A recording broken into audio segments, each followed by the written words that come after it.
오늘 제목이 다시 복음 앞에입니다. 여러분 복음을 다 아시죠? 복음 모르시는 분은 없는데 그 복음 때문에 저와 여러분이 지금 이 시간 이 자리에 앉아 있는 줄 믿습니다. 여러분 오늘 아침에 나오실 때 거울을 보셨나요?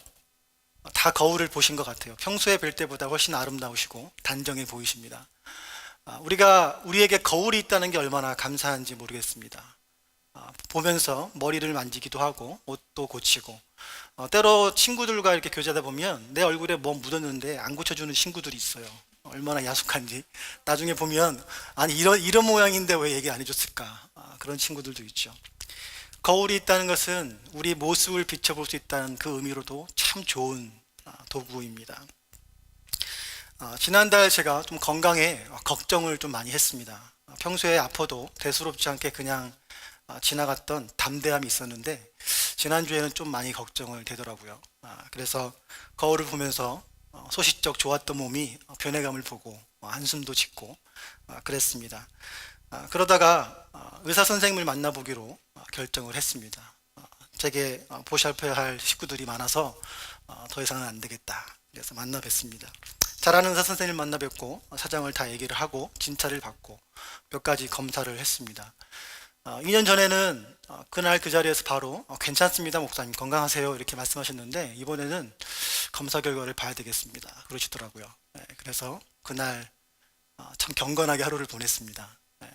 다음 날 전화를 주셔서 목사님 건강하십니다, 2년 전과 수치도 똑같고 괜찮습니다 라는 말씀을 듣고 참 감사했습니다. 그리고 그날 밤 다시 거울 앞에 서서 제 모습을 보면서 건강해야겠다, 그리고 그 짧은 순간 이거를 해야겠다라는 계획들을 세우기 시작한 제 모습을 보게 되었습니다. 그 순간 불현듯 하나님께서 은혜를 주셨어요.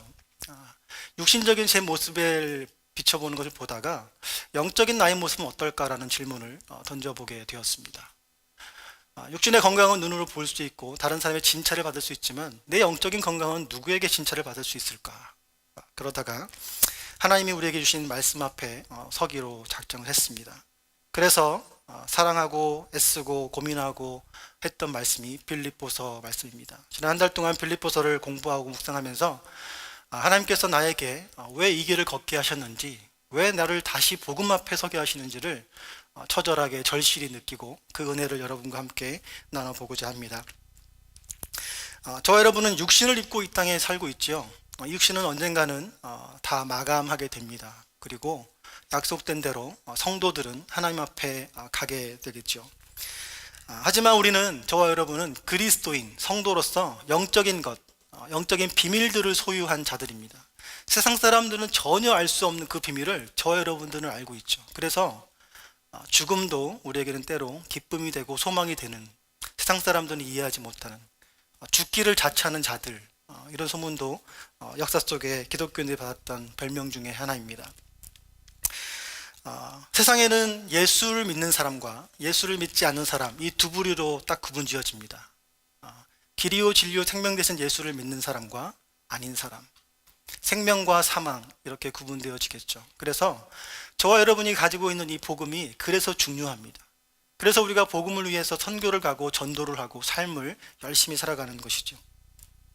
오늘 본문 말씀은 짧은 4장의 편지 중에 그 짧은 순간이지만 사도 바울 선생께서 5절부터 11절에 그 6절을 할애해서 예수 그리스도, 복음을 소개하고 있는 장면입니다.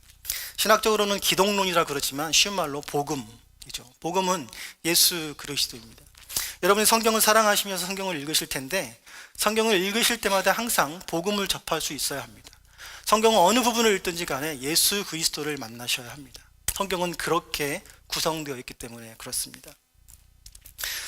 근데 오늘 본문 말씀을 잘 읽어보시면 복음을 처음 접하는 초신자들, 불신자들에게 주는 것이 아니라 마치 익숙하게 복음을 듣고 살았던 사람들에게 다시 주는 복음임을 우리가 알 수 있어요. 그래서 다시 주시는 복음, 다시 거울 앞에 서는 모습, 이런 걸로 정의해 볼 수 있겠죠. 성경은 복음을 듣고 변화된 수많은 개인들의 이야기, 그리고 공동체의 이야기들이 가득한 책입니다. 성경은 기록된 순간부터 지금까지 앞으로도 영원토록 변하지 않을 진리이죠. 저와 여러분이 받은 진리, 복음은 예전에도 똑같은 복음이었고 지금도 그렇고 앞으로도 똑같을 것입니다. 하나님께서 이 복음을 문자로 기록하시고 우리에게 전해주신 이후에 한 번도 더해지거나 빼지거나 수정되거나 보완된 적이 없는 놀라운 진리의 말씀입니다. 이 진리 앞에 우리가 다시 한번 서야 되는 이유는 무엇일까요? 여러분이 이미 복음도 알고 있고 예수 그리스도가 어떤 분이신 줄 알고 있고 그동안 신앙생활도 열심히 해오셨는데 왜 우리가 다시 복음 앞에 서야 하는지, 그 질문을 여러분과 함께 던져보고 말씀 속에서 그 답을 찾고자 합니다. 빌립보 교회는 사도 바울이 참 사랑했던 교회입니다. 빌립보 교회뿐만 아니라 사도 바울은 몇 번의 옥중서신과 또 서신들을 통해서 여러 교회에 자신이 개척했던 교회들에게 돌아보며 편지하고 안부를 묻는 그런 일들을 많이 하셨죠. 그 중에 참 사랑했던 교회가 빌립보 교회였습니다. 다른 교회와 달리 빌립보 교회에는 별로 할 얘기가 없었어요. 너무 잘하고 있었거든요. 고린도 교회나 골로새 교회나 에베소 교회는 책망할 것들이 많았습니다. 이단의 시비에 걸렸고요. 사도의 사도권을 무시했고요. 그래서 항상 질문을 던지고 급하게 본론을 진행하던 사도 바울이 빌립보서에서만큼은 그냥 하나님의 종, 예수의 종 그렇게 시작하면서 편안한 가운데 정말 친구에게 보내듯이 부드럽게 서정적으로 편지를 쓰는 것이 빌립보서의 특징입니다. 사도 바울은 여러분 잘 아시겠지만 아시아를 마음에 두었습니다. 내가 아시아의 복음을 전하겠다. 그러다가 드로아에서 아시아의 복음을 전하기 위해 준비할 때 환상을 보게 되죠. 꿈을 꾸게 됩니다. 마게도냐, 지금의 유럽의 첫 관문이었던 마게도냐 지방에서 한 사람이 손을 들어 와서 우리를 도우라 라는 꿈을 꾸게 됩니다. 사도 바울이 그 꿈을 성령의 인도하심으로 믿고 아시아에서 유럽으로 방향을 전환합니다. 그래서 역사 속에 유럽의 복음이 들어가고 유럽의 기독교의 부흥이 먼저 일어난 후에 이 복음이 흘러 지금 저에게까지 오게 되었습니다. 혹자는 그렇게 질문하더라고요. 만약 그 복음이 아시아로 와서 한국까지 왔으면 어땠을까? 좋았겠죠. 저희가 더 좋은 나라가 됐을지도 모르겠습니다. 바울이 2차 전도여행 때 이 환상을 보고 빌립보, 유럽의 첫 관문이었던 빌립보 성에 들어가서 복음을 전하기 시작했습니다. 당시 유대인들이 핍박을 피해서 곳곳으로 흩어져 살았을 때에 유대인들은 남자 10명 이상이 모이면 항상 회당을 짓고 그 회당을 중심으로 예배하고 교제하면서 삶을 살았던 민족입니다. 그런데 빌립보에는 사도 바울의 일행, 사도 바울과 실라와 디모데와 누가가 갔는데 회당을 찾을 수가 없었어요. 그래서 기도할 처소를 찾다가 강가로 나가게 됩니다. 강가에 나가서 기도를 하자 그랬는데 그곳에서 소수의 여인이 모여서 하나님께 기도하는 장면을 보게 돼요.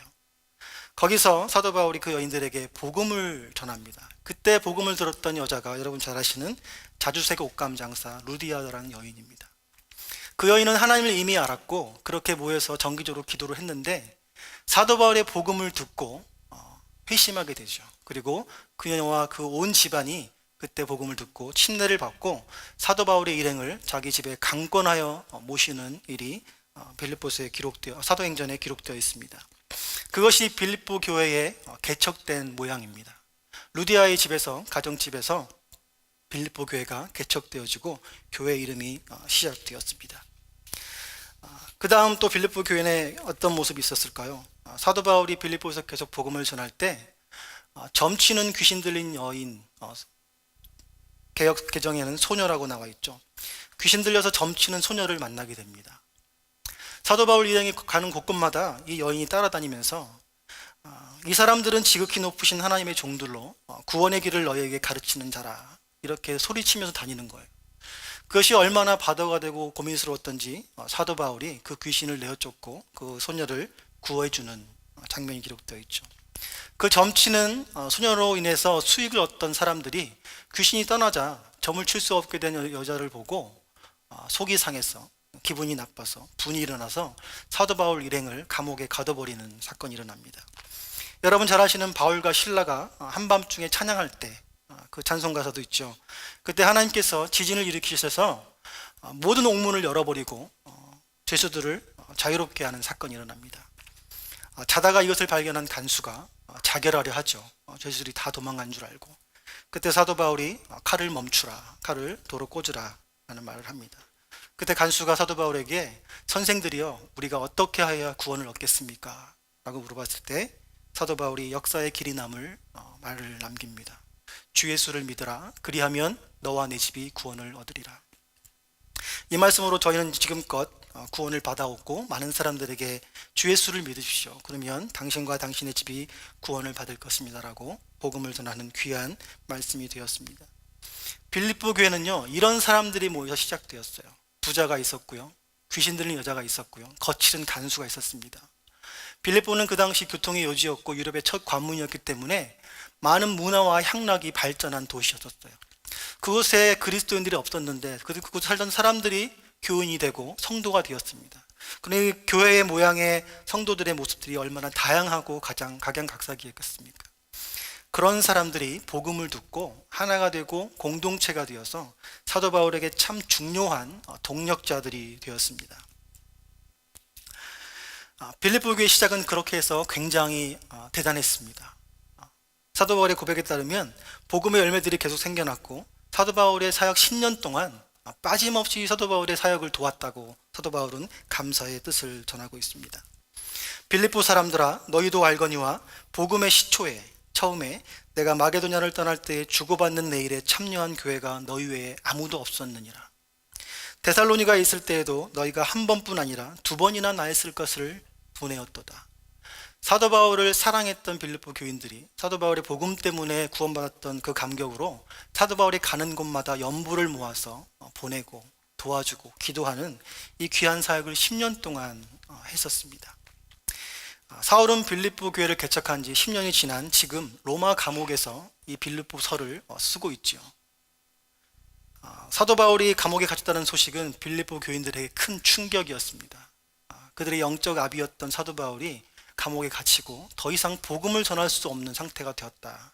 그 소식은 그들에게 마치 청천벽력과 같은 낙심한 그런 소식이었습니다. 그 소식을 듣고 빌립보 교인들이 감옥에 있는 사도 바울을 돕고자 다시 연보를 모으고 성도 중에 한 명인 에바브로디도를 보내서 연보를 전하고 또 감옥에 있는 사도 바울의 생활을 돕도록 파송하는 일이 있죠. 에바브로디도를 통해서 빌립보 교회 소식을 사도 바울은 너무 기뻤습니다. 감사했습니다. 연보뿐만 아니라 자신의 감옥 생활을 돕기 위해서 성도를 보내주고 기도해주는 빌립보 교회 성도들의 정성에 감격하고 고마웠습니다. 또 한편으로는 에바브로디도를 통해서 들은 빌립보 교회 소식을 듣고 걱정스러웠습니다. 그렇게 강건하고 잘 성장하던 교회에 문제들이 있었다는 것을 발견하게 되었죠. 그 문제들은 개인적인 문제들이었습니다. 성도들이 어려움을 당하고 있었습니다. 개인적인 어려움들을 당하고 있었습니다. 그로 말미암아 교회에 조금씩 분열이 시작되고 있었습니다. 그것을 참 안타까이 여겼던 사도 바울이 에바브로디도에게 다시 이 편지를 들러 보내죠. 그리고 그 어려움에 직면한 성도들, 교회 분열 앞에 선 성도들에게 이렇게 하십시오라는 뜻으로 쓴 것이 빌립보서입니다.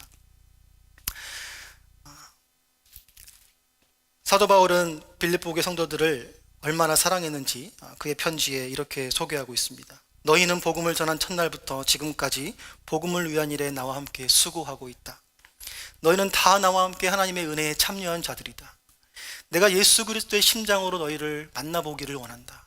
이런 다양한 칭찬과 감사의 감격의 말들을 전하고 있습니다. 저와 여러분도 복음을 듣지 못했다면 어땠을까요? 가끔 이런 질문을 던져보는 것이 우리를 예수 그리스도의 증인으로 살아갈 때에 겸손한 자세로 돌아오게 합니다. 이런 복음을 여러분 스스로 믿었습니까? 한 분도 그렇지 않았을걸요. 하나님께서 우리에게 찾아오신 것은 참 놀라운 일입니다.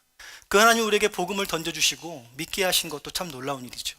그리고 그 복음을 믿고 지금껏 살 수 있었던 것도 참 놀라운 일입니다. 저는 성경 공부 때나 설교를 할 수 있으면 이런 이야기를 자주 합니다. 제가 구원받은 것이 이해가 되지 않습니다. 자격이 없는데 왜 나를 택하셔서 복음을 듣게 하셨을까? 그리고 왜 주의 길을 가게 하셨을까? 그래서 하나님의 은혜 밖에는 이것을 설명할 도리가 없습니다. 여러분이 구원받은 것, 여러분이 직분받은 것, 여러분이 누군가의 모델이 된 것, 여러분 이해가 되십니까? 여러분의 공로가 조금이라도 있으신 것 같으세요? 성경은 오로지 예수 그리스도의 십자가의 은혜와 공로라고 이야기합니다. 그것을 믿는 여러분이 바로 이 자리에 계신 이유일 것입니다. 10년 동안 건강하던 빌립보 교인들에게 어려움이 찾아왔습니다. 재정적인 어려움, 건강의 어려움, 관계의 어려움, 그리고 그리스도인으로서 살아갈 때에 세상에서 당하는 어려움들 때문에 성도들이 많이 지쳐가고 있었습니다. 개인적으로 지쳐버리니까 공동체 안에서 조금씩 부딪히기 시작했어요.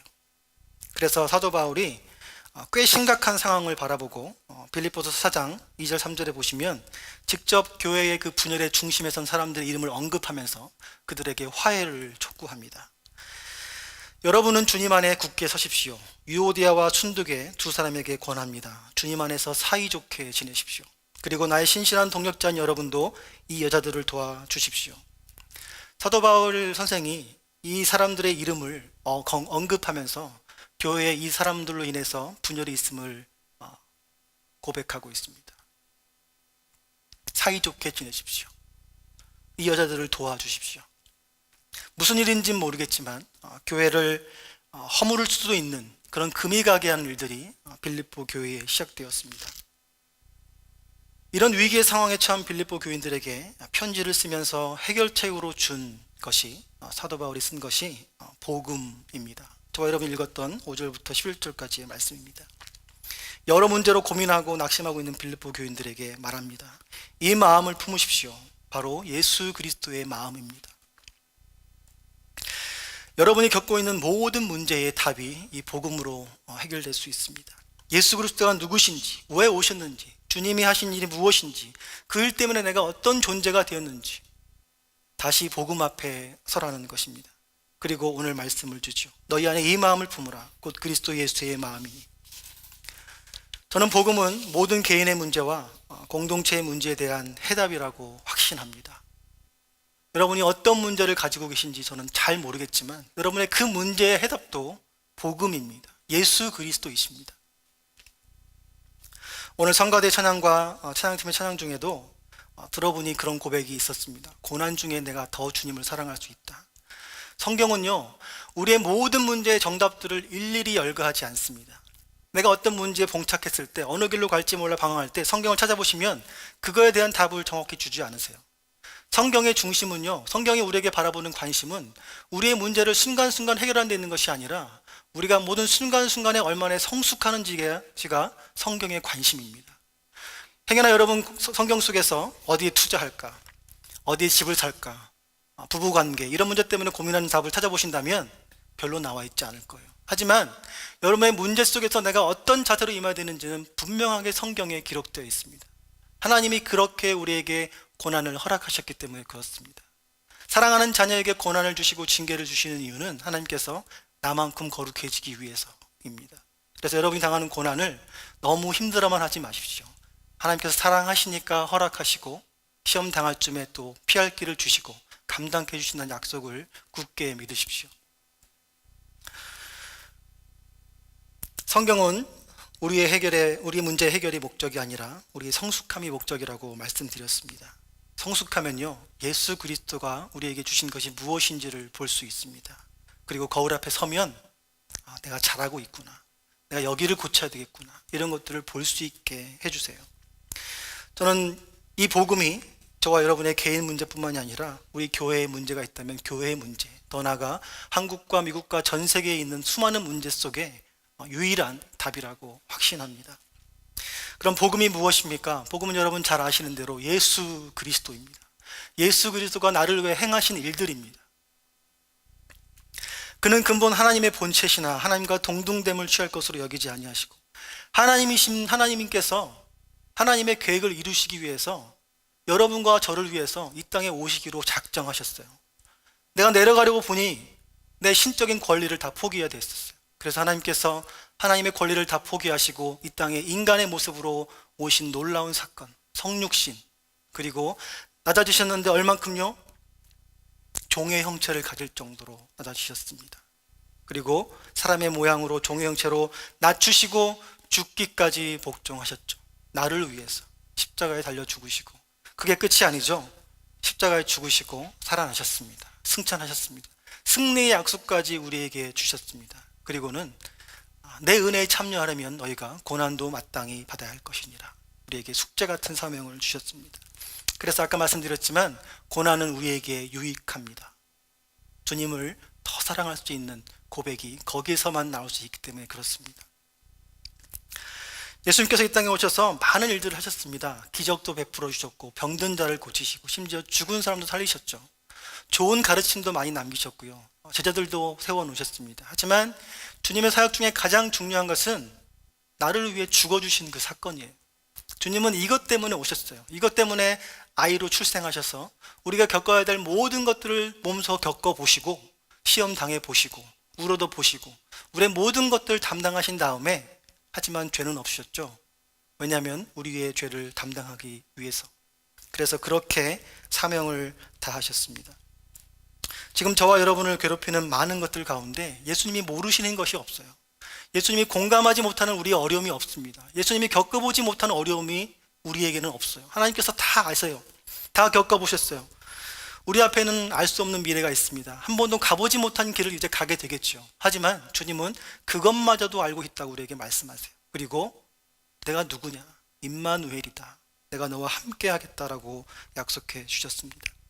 이것이 복음입니다. 좋은 소식이죠. 이 복음을 저와 여러분은 가지고 있고 이 복음을 가지지 못한 사람들이 우리 주변에 또 많이 있다는 사실은 우리에게 경각심을 일으켜 줍니다. 그러니 우리가 겪고 있는 문제에서 이제 시선을 떼시고 잠시 거울을 바라보십시오. 다시 복음이라는 거울을 바라보십시오. 우리의 문제에서 다시 한번 눈을 드셔서 예수 그리스도를 한번 바라보십시오.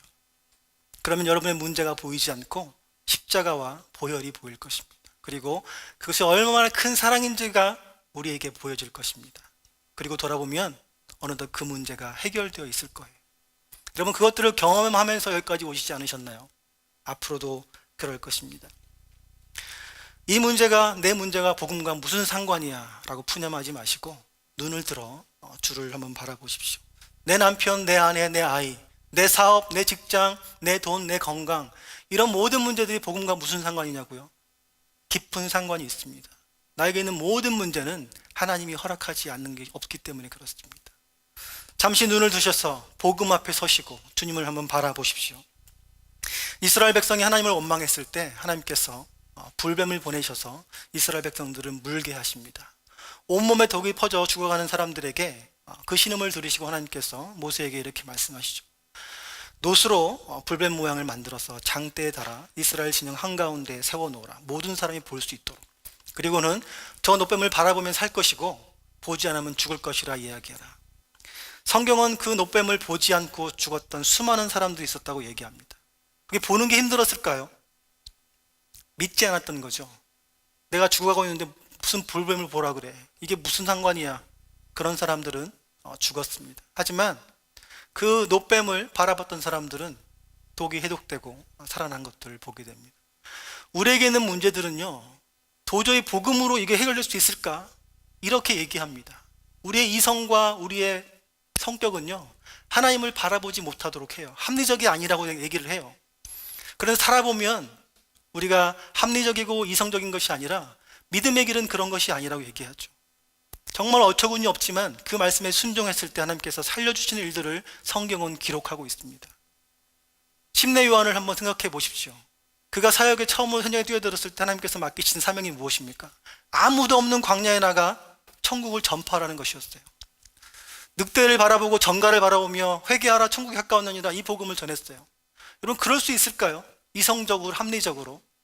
근데 하나님의 말씀이니까, 하나님의 복음이니까 광야에서 외치는 자의 소리가 되어서 외쳤을 때 사람들이 알고 듣고 모여드는 사실들을 기억하지 않습니까? 우리의 삶은 우리의 것이 아니라 하나님의 것이기 때문에 그렇습니다. 이것이 구약의 복음이죠. 예수님의 모형입니다. 그러나 말씀드린 것처럼 오늘날도 우리가 처한 환경과 여러분의 상황과 여러분의 생각과 여러분의 이성은 주님을 잘 바라보지 못하게 방해를 해요. 그래서 사도 바울이 다시 한번 빌립보 교인들에게 애타는 마음으로 고백하는 것입니다. 예수를 바라보라. 예수님의 마음을 품으라. 성도 여러분 한 분 한 분의 개인적인 문제들 앞에 예수님을 바라보십시오. 교회의 분열 앞에 예수님을 바라보십시오라고 탄원하는 것입니다. 여러분에게 건면합니다. 우리도 이미 다 경험해 보시지 않았습니까? 이제 빌립보 교인들처럼 복음 듣고 열심히 사셨으면서 여기까지 오셨잖아요. 그러니 지금 겪고 있는 문제 앞에서 눈을 들어 거울 앞으로 나아오십시오. 다시 복음 앞에서 예수 그리스도를 보시기를 축원합니다. 이 말씀 외에 모든 그리스도인들이 개인적으로 공동체적으로 다시 복음 앞에 자주 서야 하는 이유가 있습니다. 첫 번째는 저와 여러분 성도가 교회가 이 세상의 마지막 소망이기 때문에 그렇습니다. 여러분, 세상은 더 이상 기독교의 설교나 진리의 가르침을 듣지 않습니다. 예전에는 복음을 전하면 듣는 척도 했는데요, 요즘은 복음을 전하면 듣지도 않아요. 그냥 자리를 떠나버리죠. 심지어 욕을 하기도 합니다. 목사나 선교사나 교사가 열심히 가르쳐도요, 그것에 귀를 기울이지 않는 시대가 되었습니다. 그런데 그 사람들이 그리스도인의 영향을 받는 딱 하나의 비결은 그리스도인들이 기독교의 진리와 복음을 삶으로 살아가면서 드러낼 때입니다. 세상 사람들은 우리를 주목하지 않는 것 같죠. 세상 사람들은 그리스도인들을 주목합니다. 눈치채지 못하게. 그래서 기독교인들을 욕하고 때로는 핍박하는 거예요. 그러고는 그러죠. 기독교인들이 실수를 하면, 아니 교회 다니는 사람이 어떻게 저럴 수 있어? 기독교인들이 어떻게 그럴 수 있어? 이 말은 잘 들어보면 자기는 못하면서 너희들은 그리스도인들이니까 마땅히 그렇게 해야 되라는 기준을 세워놓은 거예요. 기대가 있는 거예요.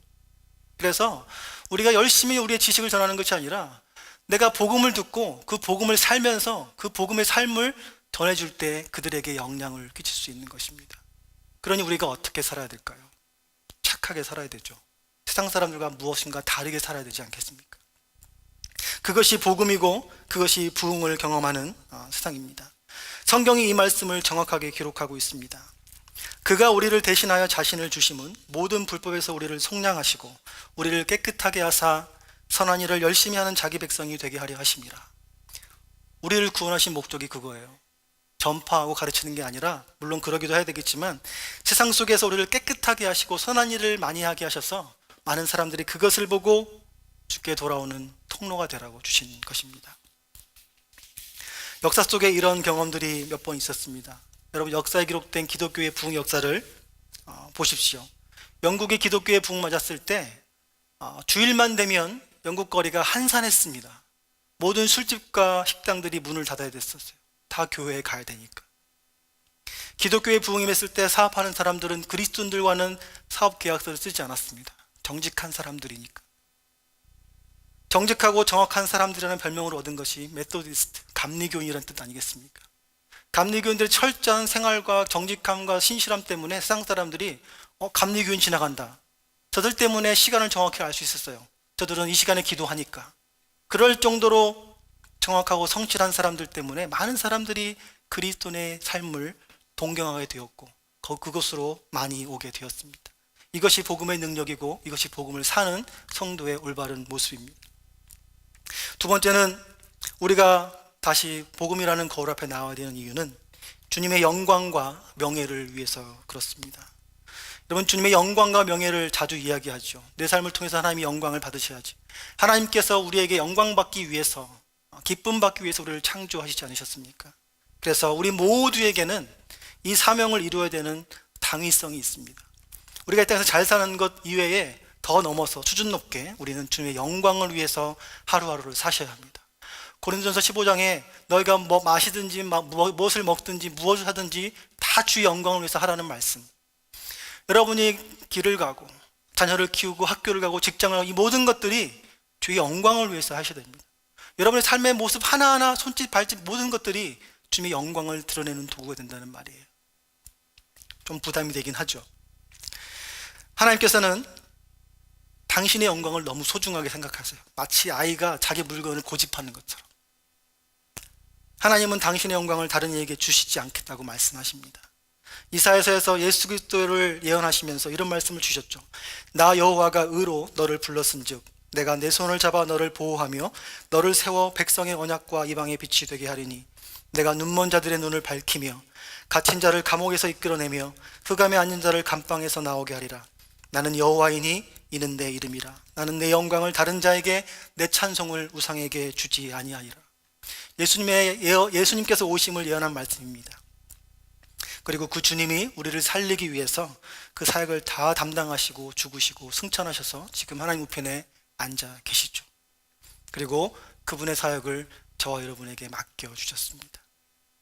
주님께 영광을 돌리는 사역입니다. 세상에 하나님의 이름을 망령되이 일컫는 사람들이 많이 있습니다. 기독교를 욕하고 하나님을 욕하고 아예 법적으로 제도적으로 그리스도인의 삶을 살지 못하게 하는 것들도 많이 있죠. 미국도 이제는 기독교 국가가 아니라고 우리가 당연하게 말할 정도로 그런 나라가 되었습니다. 유럽은 또 어떻습니까? 부흥의 전성기를 맞았던 우리 조국에 있는 한국교회는 어떻습니까? 모든 토론과 비난의 자리에는 항상 그리스도인 교회가 있습니다. 안타까운 현실이 아닐 수 없습니다. 이런 이야기를 들을 때마다 많은 성도들이 하나님을 믿는 것 때문에 손해를 보고 어려움 당하고 테러를 당하고 죽어가는 소식을 들을 때마다 화가 많이 나요. 분이 올라옵니다. 더 중요한 것은 그렇게 화내고 분내지만 결국 아무것도 할 수 없는 능력 없는 제 모습에 또 낙심될 때가 많이 있습니다. 여러분, 성경은요, 하나님께서 이름이 망령되이 일컬음 받고 그리스도 이름이 땅에 떨어지고 하나님의 영광이 실추되는 것을 볼 때 애통하라고 얘기합니다. 성도들에게. 하나님의 이름이 멸시를 당하고 기독교인들이 핍박당하고 예수 그리스도의 복음이 땅에 떨어지는 순간에 우리가 가만히 있을 수 없다는 거예요. 애통하라는 거예요. 주님께서 산상수훈에서 말씀하셨죠. 팔복에서 애통하는 자는 복이 있나니. 그게 무슨 애통입니까? 내가 고통받고 슬픔 중에 있기 때문에 애통하는 것이 아니라 하나님의 이름이 망령될 것이기 때문에, 우리 성도들이 그리스도인들이 고통받기 때문에 대신 애통하라는 거예요. 그것이 우리의 사명입니다. 여러분, 성도가 어려움 당하는 거 보시고 대신 애통하고 계십니까? 하나님의 이름이 욕함을 받는 걸 보시면서 여러분 대신 애통하십니까? 그게 부흥하는 교회, 부흥하는 성도의 증거입니다.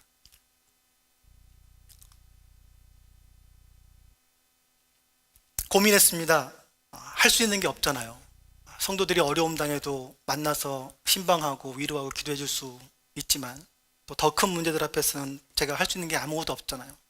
그때 고민할 때 하나님께서 이런 말씀들을 깨닫게 하셨습니다. 내 이름이 망령되이 일컫는 것 때문에 화가 나냐? 세상 사람들이 성도를 괴롭히고 나를 괴롭히는 것 때문에 화가 나니? 그럼 간절히 기도해 라고 말씀하시는 것 같아요. 그리고 복음에 합당하게 살아, 너부터, 이렇게 말씀하세요. 그럼 아주 작은 빛이 생길 거야. 아무리 칠흑 같은 어둠이 있어도 그 아주 작은 빛이 그 어둠을 물러가게 할 거야. 이 말씀을 주시는 것 같아요. 그게 하나님께서 우리에게 원하시는 삶의 모습입니다. 우리의 일거수일투족이 세상 사람들에게 별 영향이 없는 것처럼 보이지만 누가 알겠어요? 우리의 모습을 누가 보고 있는지. 그럼 빛은 참 신기합니다. 아주 작은 빛인데 이 아주 작은 빛이 가장 칠흑 같은 어둠을 밝힐 수 있다는 거예요. 하나님께서 그런 한 사람 한 사람의 기록들을 성경에 다 적어 놓으셨습니다. 사도 바울이 빌립보 교인들에게 빌립보에 사는 그리스도인들, 핍박받는 그리스도인들, 어려움에 처한 그리스도인들에게 이 작은 빛이 되기를, 예수 그리스도 앞에 다시 나오기를 권면하고 있는 것입니다. 주님께서 가르쳐 주신 기도문을 그동안 너무 아무렇지 않게 되새겼던 것 같습니다. 주기도문이라고 하죠. 하늘에 계신 우리 아버지여, 이름이 거룩히 여김을 받으시오며 나라의 임하옵시며 대개 나라와 권세와 영광이 아버지께 영원히 있사옵나이다. 이 기도를 여러분 들으실 때 그냥 주문처럼 그냥 외우시나요? 그냥 사고당하고 어려움 당할 때 급하고 외우는 말씀인가요? 잘 보세요. 우리가 기도할 때 우리 누구에게 기도를 합니까? 하늘에 계신 우리 아버지여, 나를 통해 이름이 거룩히 여김을 받으십시오. 하나님의 나라가 이 땅에 나를 통해 임하시기를 원합니다. 대개 나라와 권세와 영광이 아버지께 나를 통하여 영원히 있기를 원합니다. 이것이 주님께서 가르쳐 주신 기도입니다. 여러분, 기도할 때 이 기도를 하셔야 합니다. 식사 기도 때, 잠자기 전에, 공동체 모임 때, 기도하실 때 항상 주님의 이름을 먼저 거론하시고 주님의 영광을 먼저 생각해 보시는 기도를 하셔야 합니다. 주님께서 이렇게 기도를 가르쳐 주셨기 때문에 그렇습니다. 그리고 난 다음에 일용할 양식을 구하고 서로를 용서하는 기도를 하고 죄에 들지 않게 기도하는 것이죠. 주님은 기도의 순서를 정확하게 우리에게 말씀해 주셨습니다. 세상은 주님의 백성인 저와 여러분 그리스도인들을 보고 예수님을 판단합니다. 그리스도인들이 실수하면 그 사람만 판단하는 게 아니라 그리스도를 판단합니다. 이런 의미에서 주님의 영광과 주님의 명예는 감히 저와 여러분의 손에 달려있는 것 같아요. 우리가 잘하면 그 사람들은 우리를 칭찬하지만 더 나아가 그리스도를 칭찬하겠죠. 우리가 실수하면 그 사람들은 우리를 욕하겠지만 더 나아가 그리스도를 욕하겠죠. 주님의 영광과 주님의 명예가 저와 여러분의 손에 달려 있습니다. 이 사명을 우리가 잊지 말아야 합니다. 그리고 세상은 교회와 성도를 지켜보기 때문에 그들을 그리스도께 인도할 수 있는 복음의 삶을 최선을 다하면서 의식적으로 살아야 합니다. 저와 여러분의 개인의 회복과 또 교회의 회복뿐만 아니라 어그러지고 거스르는 이 세대라고 명칭받는 이 세대 가운데 실추된 예수님의 명예와 영광을 회복하기 위해서 다시 복음 앞에 서보시기를 축원합니다. 그리고 여러분의 문제를 보십시오. 그 문제가 해결되어지고 또 그 문제 앞에 내가 담대히 승리할 수 있는 자로 변해 있을 것입니다. 오늘도 나가시면서 한번 거울을 보세요. 거울을 보시면서 머리색을 고치시고 옷매무새를 고치시고 내가 이제 복음에 빚진 자로 살아가야지, 복음에 합당하게 살아가야지, 세상의 마지막 소망처럼 살아야지, 주님의 영광과 명예를 회복하는 자로 살아야지, 그 거울 앞에 그것을 발견하시고 돌아가시는 저와 여러분 되기를 간절히 축원합니다. 기도하겠습니다. 이 시간 기도하실 때 우리 함께 한 목소리로 기도하죠. 주님, 다시 복음 앞에 서게 해주십시오. 매일 거울 앞에 서듯이 복음을 제대로 살고 있는지 깨닫게 해주십시오. 초라하지만 내가 세상의 마지막 소망임을 알게 하시고 우리 교회가 세상의 마지막 소망임을 알게 하시고 주님의 영광의 도구임을 알게 하시고 힘들지만 이 세상에서 빛을 비추는 제가 우리 한 사람 한 사람이 되게 하여 주시옵소서. 함께 다 같이 기도하겠습니다.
예배하는 사랑하는 성도들에게 다시 한번 복음의 감격을 회복하여 주시옵소서. 저들의 삶 속에 이 복음으로 말미암아 능력 있는 그리스도의 삶을 살 수 있도록 인도하여 주시옵소서. 우리를 한 몸교회로 부르시니 감사합니다. 우리의 머리 되신 예수 그리스도 아래 우리가 한 지체를 이루고 한 몸을 이루어 싸우며 격려하며 사랑하며 섬기며 나가게 하시고 중보하는 귀한 성도의 교제가 우리에게 있게 하여 주시옵소서. 하나님 감사합니다. 우리에게 복음을 다시 한번 허락해 주시고 마치 거울 앞에 서는 것처럼 복음 앞에 서보니 내가 고쳐야 할 것들이 있습니다.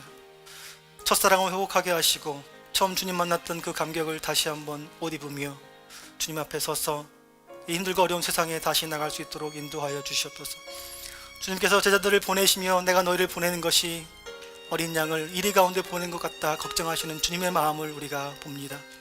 마찬가지로 우리를 구원하시고 따로 구별하셔서 이 험한 세상 가운데 두신 분명한 이유가 있을진데 이 안에서 살면서 당하는 여러 가지 어려움 가운데 낙심만 할 것이 아니라 그곳에서 주님을 바라보며 승리를 경험하고 그렇게 삶을 살아가는 능력의 종들 우리 한 분 한 분 될 수 있도록 인도하여 주시옵소서. 우리와 함께 계시겠다 약속하셨사오니 그 약속을 믿음으로 우리에게 주어진 삶을 잘 경주할 수 있도록 인도하여 주시옵소서. 지금은 복음 되신 우리 예수 그리스도의 은혜와 독생자를 보내시고 죽게 하시기까지 나를 사랑하신 하나님의 사랑과 어두운 세상에서 힘들지만 빛을 비추게 하시고 영광의 도구 되게 하시는 성령님의 인도하심이 오늘 이 시간 다시 복음 앞에 서서 결단하며 기도하는 우리 성도들의 머리 위에, 저들의 가정에, 저들의 직장에, 그리고 우리 한몸교회 위에 이제부터 영원히 함께 하시기를 간절히 축원하옵나이다. 아멘.